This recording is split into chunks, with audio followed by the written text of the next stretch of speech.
अस्सलाम वालेकुम everyone, this is Talha Javed from MLT department Abasyn university of science and technology. So जैसे कि आपको पता है कि हमने जो माइकोसिस है उसको शुरू किया हुआ है और हमने पहले लेक्चर में माइकोसिस की डेफिनेशन, उसका इंट्रोडक्शन और उसके बाद जो फर्स्ट टाइप ऑफ माइकोसिस है दैट इज़ क्यूटेनियस और सुपरफिशियल माइकोसिस, उसको हमने डिस्कस किया। इसी तरह अभी हमारा सेकंड लेक्चर जो है माइकोसिस के ऊपर है।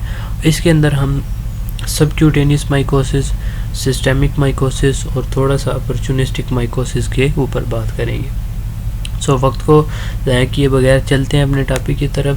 तो जो दूसरी अक़साम है माइकोसिस की, उसके अंदर सबक्यूटेनियस माइकोसिस, वो basically this type of subcutaneous mycosis जो है, इसके अंदर जो हमारी स्किन के नीचे जो सबक्यूटेनियस टिश्यूज़ हैं वो इन्वॉल्व होते हैं। जो फंगस है वो हमारी जो सबक्यूटेनियस लेयर ऑफ स्किन है उसको जो है वो डिस्टर्ब करती है। और ये जो सबक्यूटेनियस माइकोसिस काजिंग फंगस हैं, ये किसी ट्रॉमा की वजह से, किसी जो इनोकुलेशन की वजह से हमारी जो सबक्यूटेनियस लेयर है वहाँ पे चले जाते हैं, क्योंकि ये बेसिकली ज़्यादातर जो सॉइल या फिर प्लांट्स जो हैं इनके अंदर पाए जाते हैं। और जैसे ही कोई कट लगता है या फिर किसी थान वगैरह से हमारी जो स्किन है वो पंक्चर होती है, तो ये उसके ज़रिए हमारी जो है सबक्यूटेनियस टिश्यूज़ हैं उसके अंदर पहुंच जाते हैं और फिर वहाँ पे फर्दर जाके माइकोसिस का बायस बनते हैं। सबक्यूटेनियस माइकोसिस की तीन अक़साम है: स्पोरोट्राइकोसिस, क्रोमोमाइकोसिस एंड माइसिटोमा। इनको वन बाय वन देख लेते हैं। सबसे पहले स्पोरोट्राइकोसिस। स्पोरोट्राइकोसिस जो है ये स्पोरोथ्रिक्स शेनकाई, ये फंगस है, इसकी वजह से ये स्पोरोट्राइकोसिस होती है और ये डाइमॉर्फिक फंजाई है। डाइमॉर्फिक फंजाई जैसे कि आपको पता है कि ये यीस्ट की फॉर्म में भी पाया जा सकता है और मोल्ड की फॉर्म में भी पाया जा सकता है। मोल्ड बेसिकली 25 डिग्री सेंटीग्रेड पे इन्वायरमेंट के अंदर सर्वाइव करता है और जो यीस्ट है वो 37 डिग्री सेंटीग्रेड के अंदर बॉडी के अंदर डिफरेंट टाइप्स ऑफ डिजीज़ काज करता है। तो जैसे ही प्लांट्स के साथ जो कांटे होते हैं उनके साथ जो हाथ है वो लगता है, तो उस थॉर्न की वजह से हमारी स्किन पंक्चर होती है और ये अंदर चले जाते हैं हमारे सबक्यूटेनियस टिश्यू के अंदर। और वहाँ पे जो है ये लोकल अल्सर वगैरह और नोड्यूल्स जो हैं वो उनका बायस बनते हैं। और जब हम इनको लैब के अंदर माइक्रोस्कोपी करते हैं तो हमारे पास ये राउंड या फिर सिगार शेप, यानी जो राउंड शेप होती है या फिर सिगार शेप होती है, उसके अंदर हमें ये नज़र आते हैं। उसके बाद जो दूसरी टाइप है इसकी सबक्यूटेनियस माइकोसिस की, डेट इज़ क्रोमोमाइकोसिस। क्रोमोमाइकोसिस भी ट्रॉमेटिक इनोकुलेशन के ज़रिए हमारी बॉडी के अंदर ट्रांसमिट होते हैं और ये डर्मेटिशियस फंजाई की वजह से काज होते हैं। Dematiaceous fungi as a complete group of fungi और डेट काज क्रोमोमाइकोसिस। और ये इनकी स्लो ग्रोथ होती है, नोड्यूल्स होते हैं और ये हमारी जो स्क्वीमस है, एपिथेलियम है, उसको ये जाके डिस्टर्ब करते हैं। The third one is the माइसिटोमा। माइसिटोमा जो है ये बैक्टीरिया की वजह से भी काज हो सकता है और हमारे जो फंगस हैं उनकी वजह से भी काज हो सकता है। और इसके अंदर एब्सेसिस और पस फॉर्मेशन हो जाती है। पस बेसिकली या the response from our body, जो कि हमारी बॉडी रिस्पांस शो करती है, और वाइट ब्लड सेल की जो डेथ होती है और डेट इज़ बेसिकली दिस पस।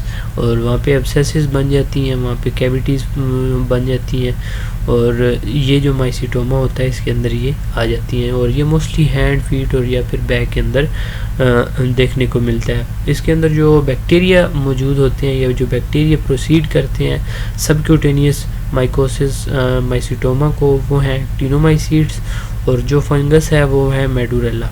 यानी ये दोनों ऑर्गेनिज्म जो हैं ये माइसिटोमा का बायस बनते हैं। The third type of mycosis that is very important is systemic mycosis. As I indicate that systemic, it means that the fungus involve whole the system or our internal organs.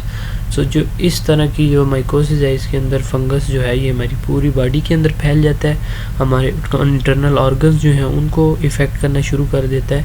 तो इसको हम देख लेते हैं। इसके अंदर बेसिकली होता ये है कि जब हम इनहेल करते हैं कोई भी स्पोर्स जो होते हैं किसी भी फंगस के, लाइक हिस्टोप्लाज्मा कैप्सुलेटम हो गया या फिर अस्परजिलस स्पीशीज़ के, तो फिर वो जाके यीस्ट फॉर्म में कन्वर्ट हो के वो थ्रू हमारा हिमेटोजीनियस जो पाथवे है या फिर लिम्फेटिक पाथवे, लिम्फेटिक रूट है, उसके ज़रिए पूरी बॉडी के अंदर स्प्रेड हो जाते हैं। और मोस्टली जो डाइमॉर्फिक फंजाई हैं जो कि यीस्ट और मोल्ड की फॉर्म में पाए जाते हैं, वो ही सिस्टेमिक माइकोसिस का काज बनते हैं। इसकी जो एग्जांपल्स हैं वो ब्लास्टोमाइकोसिस हो गया। Blastomycosis is caused by blastomyces dermatitidis. Coccidioidomycosis that is caused by coccidioides immitis. Histoplasmosis that we have studied in detail. Histoplasmosis is caused by Histoplasma encapsulatum. Paracoccidioidomycosis जो कि काज होता है पैराकोकाइडायोड ब्राजीलियंसिस की वजह से। उसके बाद जो फोर्थ टाइप ऑफ माइकोसिस है that is opportunistic mycosis. Opportunistic mycosis is basically caused when is occur when the patient has impairment in immune system. तो जब इम्यून सिस्टम के अंदर कोई ना कोई इशू हो जाए तो उस वक्त जो माइकोसिस होती है that is called opportunistic mycosis.